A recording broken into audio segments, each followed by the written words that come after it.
जो किरदार प्ले कर रहे हैं उनका एक ट्रैक है। तो ये पूरी मल्हार जो है ये बहुत कंटेम्प्रेरी टॉपिक पे बनाई हुई फिल्म है। बहुत सारे सामाजिक मुद्दों पे ये बात करती है और बहुत प्यार से बात करती है। तो केसर एक बहुत ही एम्पावर्ड वुमेन कह सकते हैं उसे, जो एक गांव में रहती है मगर बहुत ही एम्पावर्ड है और बहुत ही एम्पावर्ड डिसीजन वो अपने लिए और अपने शादी के लिए वो लेती है। तो ऐसी केसर है। आपके किरदार की बात की जाए तो काफी बोल्ड किरदार है, जो आज की महिलाएं सोच नहीं सकती आपने उस तरह का किरदार निभाया, और लोगों का जो नजरिया है महिला के प्रति वो भी बदलता जा रहा है, लोग एक्सेप्ट कर रहे हैं। इस बारे में आपकी क्या राय है? जी, आई थिंक महिलाएं बहुत पहले से ही बोल्ड डिसीजंस लेती हैं। हम उन्हें बताते नहीं हैं उस तरह से। तो महिलाओं में वो ताकत भी है उतने बोल्ड डिसीजंस लेने की। और केसर बस एक उन महिलाओं को रिप्रेजेंट करती है, उनकी कहानी आप तक लेके आती है। बट मुझे लगता है कि मेरी दादी परदादी ये भी लोग जो थे वो बहुत ही बोल्ड रहे थे। केसर बस एक उनका रिप्रेजेंटेशन है। शरीफ जी, आप अपने किरदार के बारे में बताएंगे। आपने उम्दा एक से बढ़कर एक किरदार किए, हर किरदार में जान होती है। मतलब आपको बचपन से कहीं ना कहीं स्टेज पे स्कूल के दिनों में देखते आ रहा हूँ मैं, ये जर्नी कैसे रही है आपकी? थैंक यू सो मच मेरे भाई, थैंक यू सो मच। मैं तो जर्नी तो काफ़ी उतार चढ़ाव, मतलब एक एसएल वर्ल्ड के रोलर कोस्टर राइड की तरह थी। तो जिसमें मैंने ज़्यादा उतार देखे थे पहले, अब जाके थोड़ा थोड़ा चढ़ान आ रही है। और भगवान करे कि वो सर पे हाथ ऐसी बना रहे ऊपर वाले का। तो I am very happy whatever projects I am doing right now and the kind of roles I am being offered.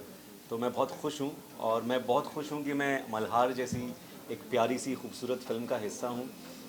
भले बड़ा रोल नहीं है मेरा, लेकिन बहुत जितने भी सीन्स हैं बड़े मज़ेदार हैं, और मैं बहुत विशाल के साथ काम करके बहुत अच्छा लगा। अंजलि के साथ ये मेरी दूसरी फिल्म है, और अंजलि के साथ हमेशा मतलब काम करना मुझे बहुत अच्छा लगता है। आई होप कि हम और काम करें इंशाल्लाह। सर मेरे साथ भी कर लो थोड़ा सा और। नो।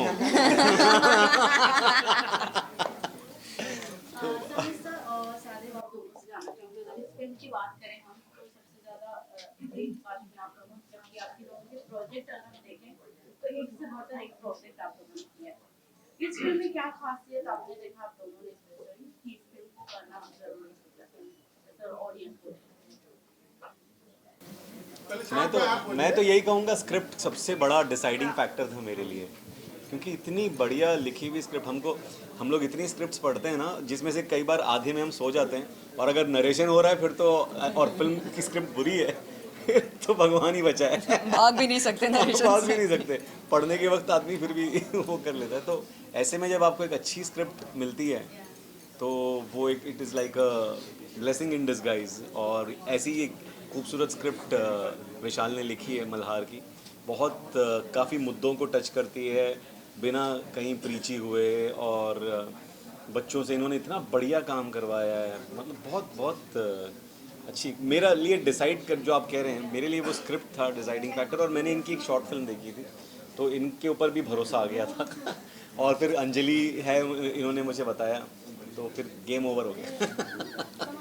अंजलि जी, आपके लुक की बात करें तो बहुत ट्रेडिशनल लुक में आप नजर आ रहे एक सेकेंड, इनका एक जवाब हो जाए। हाँ। जैसे कि ये 4 अलग अलग स्टोरीज़ हैं, 3-4 अलग अलग स्टोरीज़ हैं, और चारों बहुत अच्छे से राइटिंग लिखी हुई है, बहुत अच्छे से लिखी है, और काफ़ी अच्छा लोगों ने परफॉर्म किया है इस फिल्म में ना, और इन भाई ने भी बहुत अच्छा किया। तो मैं इतना कहूँगा कि राइटिंग बहुत अच्छी है फिल्म की, डायरेक्शन बहुत अच्छा है, और देखने लायक फिल्म है, बहुत ही अच्छी फिल्म बनाई है।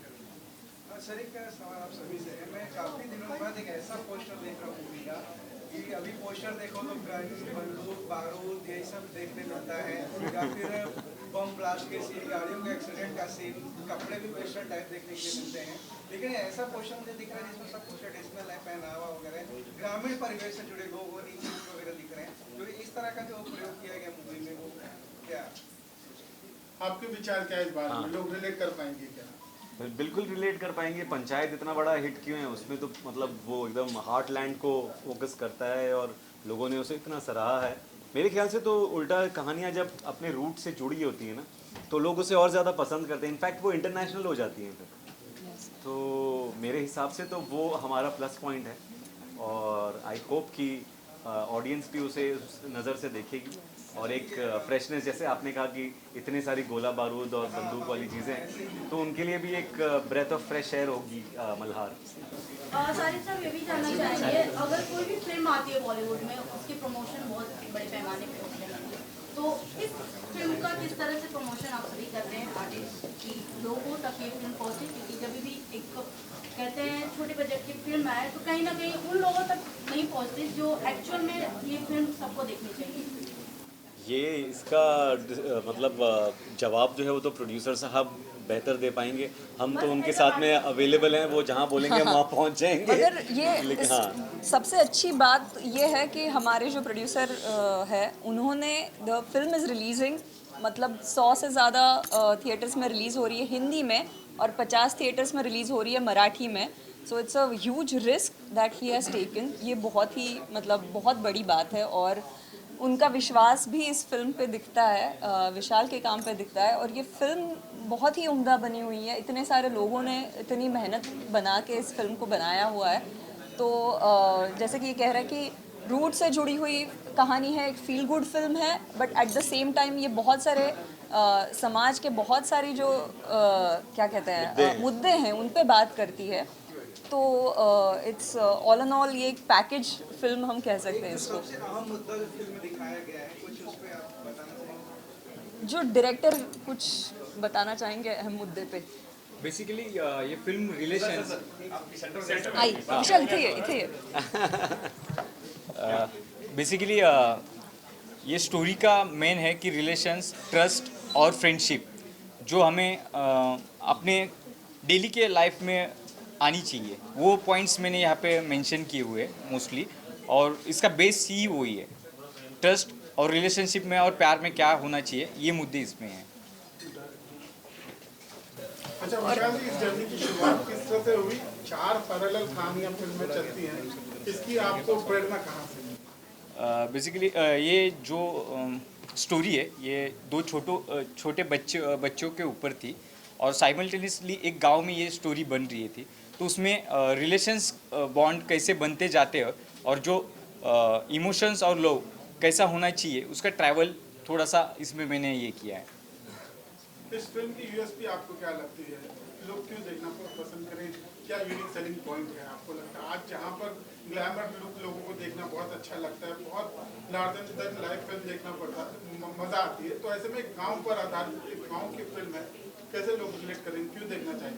ये फिल्म का सेलिंग पॉइंट और देखना का मतलब कमर्शियली ऑडियंस देखेगी तो इसकी सिंप्लिसिटी बहुत है और रूट से मिट्टी वाली फिल्म है, जो रूट से गांव की फिल्म बनी हुई है, इसलिए ये देखी जाएगी। इस फिल्म को देख के लगता है कि खासकर अवार्ड्स के लिए बनाई गई है। Yes. क्या इस तरह की कहीं ना कहीं पीछे कल्पना थी आपके दिमाग में? यस, ये मतलब फेस्टिवल और कमर्शियली भी सब एज ग्रुप के लोग ये फिल्म देख पाएंगे, छोटे बच्चे से लेके सब एज ग्रुप के। ये मेरा फर्स्ट पॉइंट था कि सब लोग ये फिल्म देख के एंगेज हुए। फिल्म में म्यूजिक को कितना स्कोप है आपको? मतलब पूरी फिल्म म्यूज़िक से भरी हुई है, मतलब एक अलग लेवल म्यूज़िक अचीव कर रहा है ये फिल्म के लिए। विशाल से आपसे जानना चाहूँगी, जब ये फिल्म आती है तो सबसे बड़ी उसके स्टोरी से पहले एक राइटर की कहानी आती है, तो एज अ राइटर एक साथ एक फिल्म में 4 कहानी दिखाना कितना चैलेंजिंग होना, जो डायरेक्टर एक फिल्म में कास्ट करना आपके लिए कितना चैलेंजिंग? बहुत चैलेंजिंग था क्योंकि एक ही स्टोरी नहीं थी, इसमें साइमल्टेनियसली 3 स्टोरी है और सबके कैरेक्टर्स उतने ही इंपॉर्टेंट थे, तो सबके कैरेक्टर्स और स्टोरी को बैलेंस करना बहुत हार्ड वर्क था। बट उसको प्रॉपर स्क्रीन प्ले और स्टोरी नरेट होने के बाद और छोटे छोटे मतलब कैरेक्टर्स ने इतना अच्छा परफॉर्म किया, इसलिए मेरे को एक्स्ट्रा किसी को ज़्यादा इफोर्ट्स लगाने की ज़रूरत नहीं, उसका फ्लो फिल्म का एक अच्छा बनते गया। तो शूटिंग लोकेशन पर कहाँ कैसे दिखाएंगे? दोस्तों ज़्यादा देख रहे गाँव का ही दिख रहा है। ये भारत पाकिस्तान बॉर्डर है, जो कच्छ एरिया है, वाइट डेजर्ट है, वहाँ का ये जहाँ पे मतलब अभी तक टेक्नोलॉजी और इतना कमर्शियली नहीं हुआ है, तो वहाँ पे जितने इमोशंस सिटीज़ में मिलते नहीं उतने ज़्यादा इमोशंस वहाँ पे वो वाले गांव में। शारिद जी, आप जब भी कभी आप तो स्क्रिप्ट पढ़ते हैं तो फिल्म को साइन करने से पहले किन बातों का ध्यान रखते हैं? किरदार कितना छोटा कितना बड़ा होना चाहिए, किस तरह के शेड्स होने चाहिए जिसको आप करना पसंद करते हैं? मैं जब कोई स्क्रिप्ट पढ़ता हूँ तो मेरे लिए जो किरदार है मेरा वो मायने रखता है बहुत ज़्यादा, लेकिन उसकी लेंथ मेरे लिए मायने नहीं रखती है कि वो हर फ्रेम में नज़र आए और सिर्फ कहानी उसी के इर्द गिर्द घूमे। ऐसी कोई मतलब लालसा नहीं है अंदर। मतलब ऑफ कोर्स जब मिलता है तो वो उसमें कोई एतराज़ भी नहीं है, लेकिन कहानी में जो किरदार है वो बहुत अगर उसका इंटेग्रल पार्ट होना चाहिए। अगर वो निकल गया तो फिर कुछ एक लिंक टूट गया। वो अगर है और मुझे उसमें करने के लिए क्या मिल रहा है, किन लोगों के साथ में मैं वो फिल्म कर रहा हूँ, डायरेक्टर कौन है, वो बहुत इम्पोर्टेंट है। और स्क्रिप्ट कैसे लिखी गई है, बाकी के कास्ट कौन है, क्योंकि टीम का अच्छा होना बहुत ज़रूरी होता है। क्योंकि हम एक अच्छा खासा वक्त साथ में बिताते हैं जब एक फ़िल्म करते हैं।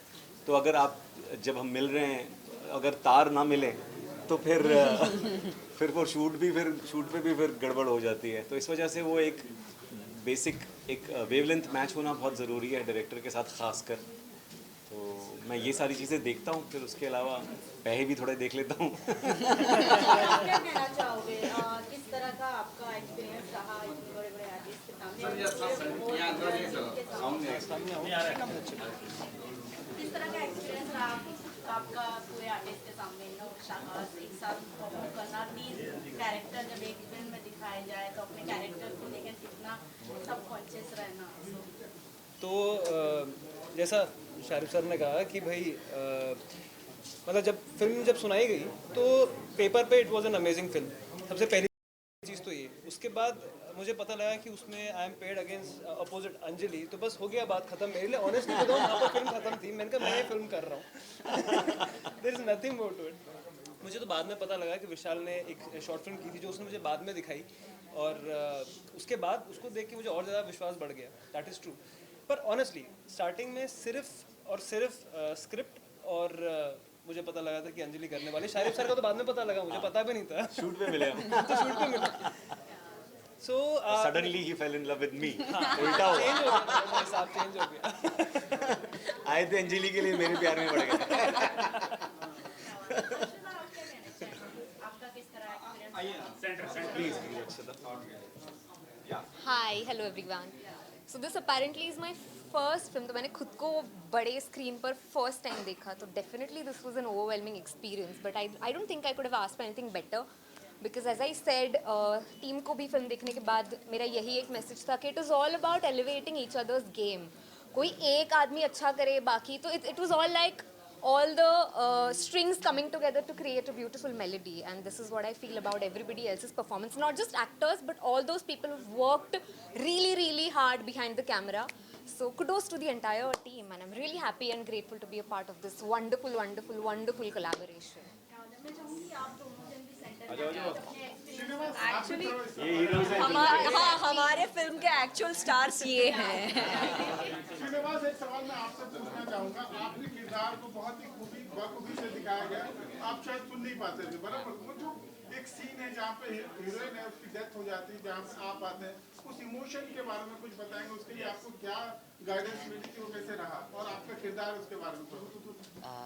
मतलब आपने जो सीन बोला एंड का, तो पहली बात बताओ तो इसने मुझे सिखाया कि रोना कैसे।